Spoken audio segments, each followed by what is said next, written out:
नमस्कार मंडळी, तुम्ही पाहत आहात ज्ञानदादा क्रिएशन. मी गणेश पुलंबळकर,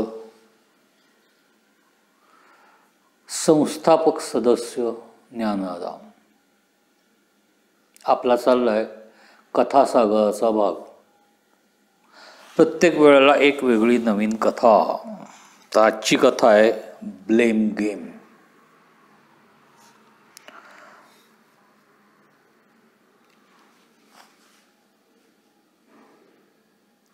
मोठा काटा बारावर येऊन थांबला. छोटा काटा ऑलरेडी 6वर होता. ऑफिस बंद झाल्याचे वारे व्हायला लागले.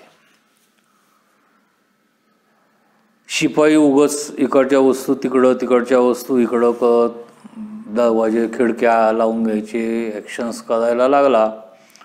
बऱ्याचशा मंडळींनी आधीच आपलं आवरून ठेवलेलं असल्यामुळे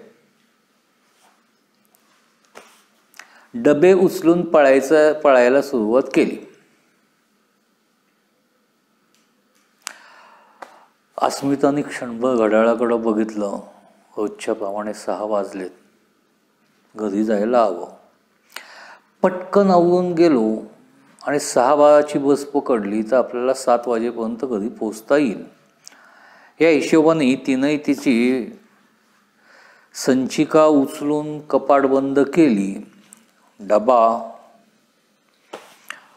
पर्समध्ये टाकून निघणार चालायला लागली. तेवढ्याच समोरनं शिपाई आला आणि म्हणलं, अस्मिता मॅडम, साहेबांनी बोलवलंय. तिनंही थोड्याशा कपाळावर आठ्या आणल्या. नाराजीनं त्याच्याकडं बघितलं आणि विचारलं, अरे संतू, आत्ता काय काम काढलं? माहीत नाही. कोणतरी बडा साहेब आलाय, त्याच्याशी साहेब बोलतायत. बोलता बोलता मला म्हणले बेल वाजवून, अस्मिता मॅडम असतील तर त्यांना बोलवून घे म्हणून. मग मी आलो आपला तुमच्याकडं विचारायला, गेलायत म्हणून सांगू का जाताय?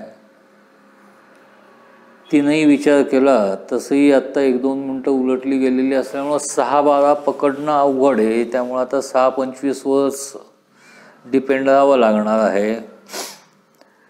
त्यामुळं तिनं दारापाशीच आपली पर्स आणि डबा ठेवला आणि साहेबांच्या केबिनपाशी जाऊन टकटक करून विचारलं, मे आय कम इन सर?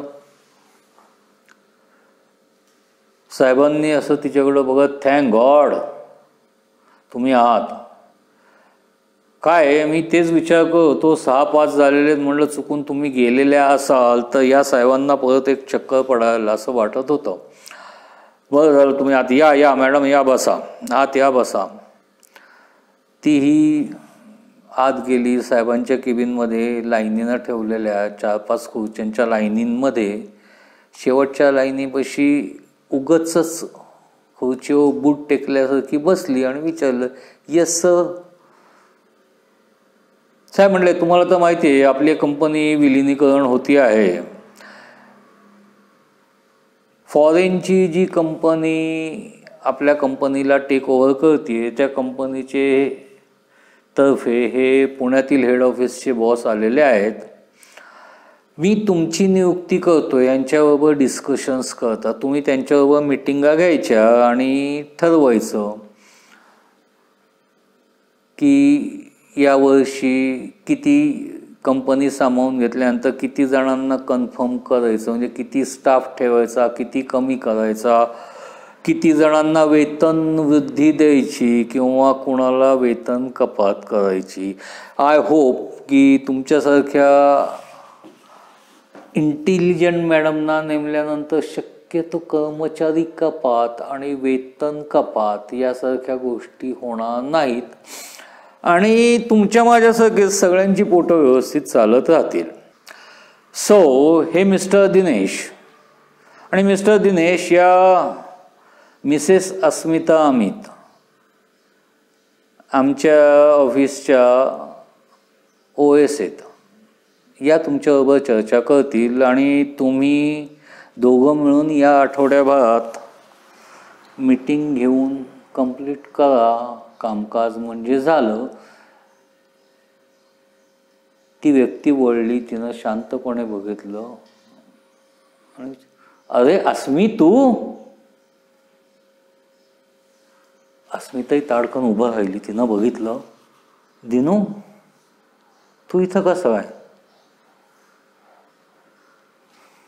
म्हणजे तुम्ही दोघं एकमेकांना ओळखता. वा, दॅट्स गुड. हे शक्यतो कटू निर्णय होणार नाहीत आणि कंपनीला आशा राहील अशी मी अपेक्षा करतो.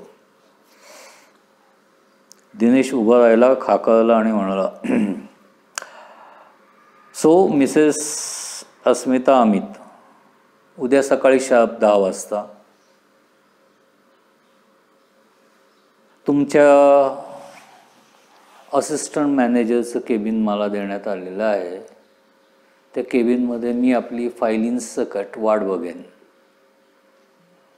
आणि आमच्या कंपनीचा एक रूल आहे, 10 हे 10च वाजता वाजता. लेट लतीफ किंवा एक्सक्युजेस देणारे कर्मचारी शक्यतो आमच्या कंपनीला पसंत पडत नाहीत.